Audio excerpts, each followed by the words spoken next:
Welcome to Let Me Fix This. Enjoy the video. In this video, I will explain how to make tiramisu halal. First, understand that traditional tiramisu often includes alcohol, typically marsala wine or rum. To make it permissible, we must replace these alcoholic components entirely.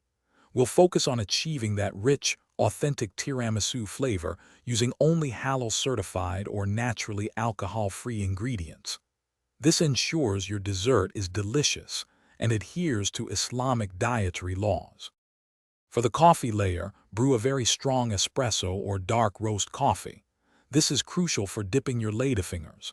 Absolutely avoid any coffee liqueurs as these contain alcohol.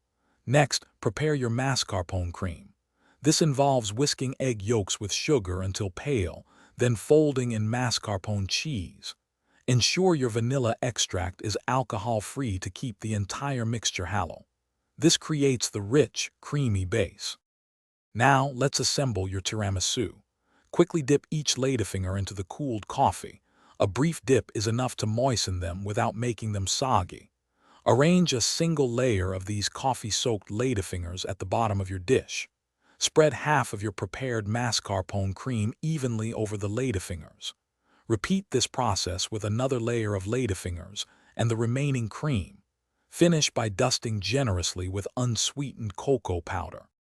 After assembly, cover your tiramisu and refrigerate it for a minimum of 4 hours.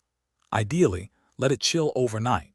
This allows all the wonderful flavors to meld together beautifully and ensures the dessert sets perfectly, making it easier to slice and serve. When ready, simply cut into portions and enjoy your delicious, homemade halal tiramisu. For more great deals and to check out the new Kindle Paperwhite, be sure to look for the link in the description below.